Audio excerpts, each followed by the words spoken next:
Associate editor రాజుగారు కూడా ఉన్నారు. రాజుగారు, ఓవర్ టు యూ. మీ దగ్గర ఉన్నటువంటి అప్డేట్స్ ఏంటి?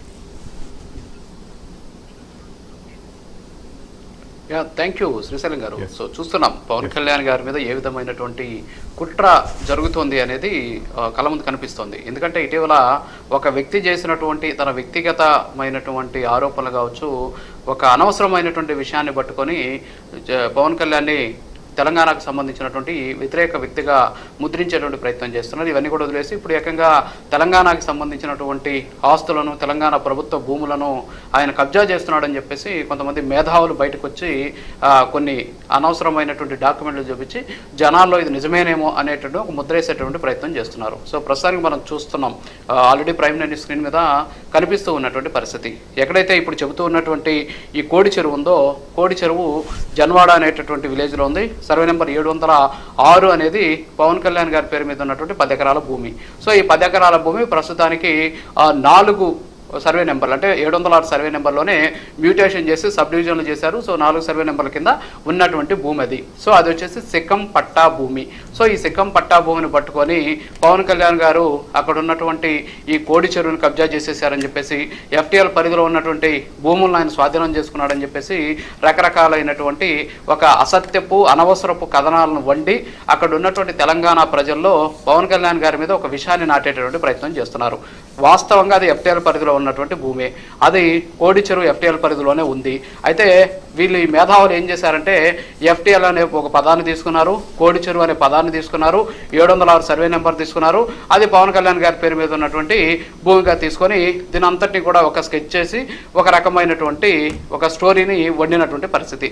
సో వాస్తవంగా మనం దీంట్లో ఉన్నటువంటి సెక్షన్లు, అధికారిక పరమైనటువంటి అంశాల జోలికి కానీ వెళ్తే అనేక రకాలైనటువంటి విషయాలు ఇక్కడ కనిపిస్తాయి. కుహానా మేధావులు ఎవరైతే ఇప్పుడు దీని మీద మాట్లాడుతున్నటువంటి కొంతమంది ఉన్నారో వాళ్ళందరికీ కూడా ఇప్పుడు ప్రైమ్ మినిస్టర్ స్క్రీన్ మీద పక్కన మనం ఒక డాక్యుమెంట్ చూస్తున్నాం.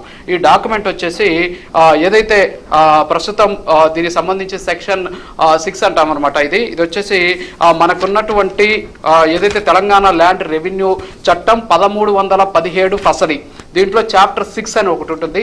ఈ చాప్టర్ 6లో చాలా స్పష్టంగా నిబంధనలు చెప్పడం జరిగింది. ఏమనుందంటే అది ఎవరైనా సరే ఎఫ్టీఎల్ పరిధిలో సిక్కం భూములు ఉంటే అది పట్టా అని కానీ ఉంటే ఆ భూములు ప్రైవేటు వ్యక్తులకు సంబంధించినటువంటి భూములు, ఆ భూములు ఆ ప్రైవేటు వ్యక్తుల పరిధిలోనే ఉంటాయి, వాళ్ళే దానికి యాజమాన్య హక్కులు ఉంటాయని చెప్పేసి ఈ చట్టం చెబుతూ ఉన్నటువంటి పరిస్థితి. అందులో చాలా స్పష్టంగా కూడా చెప్పడం జరిగింది అక్కడ ఎలాంటి నిర్మాణాలు కూడా చేపట్టకూడదు, అది ఎఫ్టీఎల్ పరిధిలో ఉంది అని చెప్పేసి. సో అక్కడ పవన్ కళ్యాణ్ గారు ఏం నిర్మాణాలు చేపట్టలేదే, అక్కడ కన్వెన్షన్ సెంటర్లు కట్టలేదే, అక్కడ ఆయన ఏదైతే గెస్ట్ హౌస్లు నిర్మించాల, కేవలం ఆయన అక్కడ ఒక వ్యవసాయాన్ని మాత్రమే చేస్తున్నారు. ఏదైతే నిబంధనలు చెప్తున్నాయో నిబంధనలకు అనుకూలంగానే ఆయన అక్కడ పనిచేస్తున్నారు. ఇంకొక విషయాన్ని కూడా చెప్తున్నారు, మరి సిక్కం భూముల్ని బదిలీ చేయకూడదని. ఇందులో కూడా సెక్షన్ 6 కంపల్సరీ చాలా స్పష్టంగా చెప్పడం జరుగుతుంది.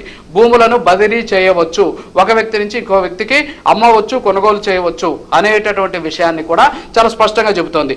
ఇది కూడా కావాలి అంటే ఎవరైతే ఈ మేధావులు ఉన్నారో ఈ మేధావులు సేత్వార్ అలాగే కాస్రా పహాని అని ఒకటి ఉంటుంది. దాంట్లో శిఖం దాని పక్కన పట్టాదార్ అనేది నమోదుగా అయి ఉంటే ఖచ్చితంగా ఆ భూమి ఆ యజమానికి చెందుతుంది, ఇది ప్రభుత్వ భూమి కాదు. సో అది కూడా ప్రైమ్ మినిస్టర్ స్క్రీన్ మీద కనిపిస్తుంది.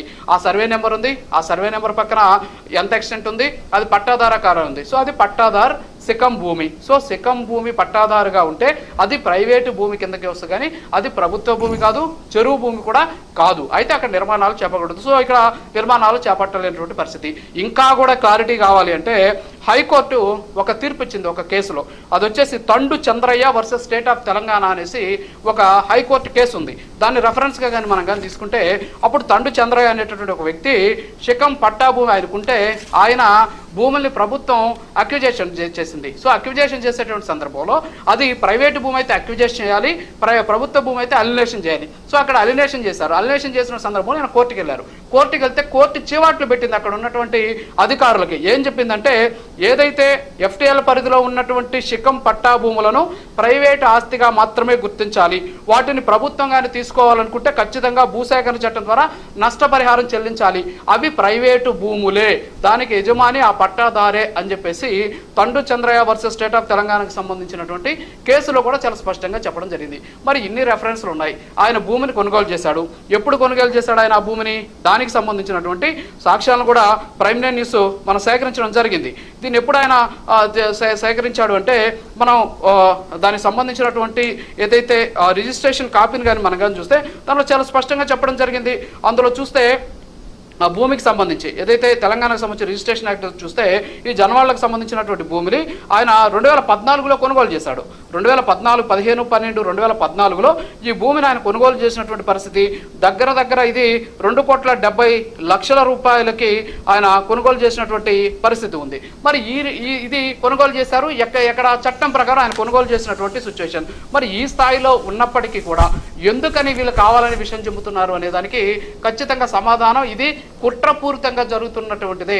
పవన్ కళ్యాణ్ గారు తెలంగాణకి ఎంతో మేలు చేశాడే తప్ప ఏ రోజు కూడా ఆయన తెలంగాణకు సంబంధించినటువంటి అంశంలో ఎప్పుడు కూడా ఆయన వ్యతిరేకంగా ప్రవర్తించినటువంటి పరిస్థితి లేదు.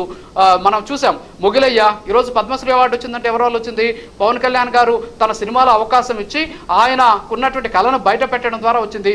మరి తెలంగాణకు సంబంధించి ఇప్పుడు ఎవరైతే వచ్చి మీడియాల ముందు వచ్చి మాట్లాడుతున్నటువంటి మేధావులు ఉన్నారో వాళ్ళు ఎందుకు గుర్తించలేకపోయారు? అంతేకాకుండా పవన్ కళ్యాణ్ గారు ఎక్కడ సమావేశం జరిగినా ఇటీవల మనం చూసాం పిఠాపురంలో పార్టీకి సంబంధించిన ఆవిర్భావ సభ జరిగినా కూడా ఆయన ఖచ్చితంగా అక్కడ ఉన్నటువంటి గద్దర్ని ఆయన స్మరించుకుంటున్నాడు. మరి గద్దర్ తెలంగాణ వ్యక్తి కదా, మరి ఎందుకని చేస్తున్నాడు? అంతెందుకు సిరిసిల్లలో ఈరోజు మనం చూస్తే ఎంతమంది చేనేత కార్మికులు అక్కడ కనీసం చేనేత కార్మికులు చనిపోతూ ఉంటే వాళ్ళకి మేలు చేయాలనే ఉద్దేశంతో చేనేతకి బ్రాండ్ అంబాసిడర్గా మారినటువంటి పరిస్థితి. ఇలా చెప్పుకుంటూ పోతే చాలా ఉన్నాయి. ఆయన చేసినటువంటి సాయాలు, వరద సాయాలు, కోవిడ్లో చేసినటువంటి సాయాలు, ఇలాంటివి చెప్పుకుంటే చాలా ఉన్నాయి. తాండాలకు వాటర్ ఇచ్చినటువంటి పరిస్థితి, ఇవన్నీ కూడా చెప్పుకుంటూ పోతే ఆయన గురించి చాంతాడంత లిస్ట్ చెప్పాలి. అయితే ఇప్పుడు ఏంటి అంటే రేపు జిహెచ్ఎంసీ ఎన్నికలు జరగబోతున్నాయి. జిహెచ్ఎంసీ ఎన్నికల్లో పవన్ కళ్యాణ్ పాత్ర ఎక్కువగా ఉండబోతోంది.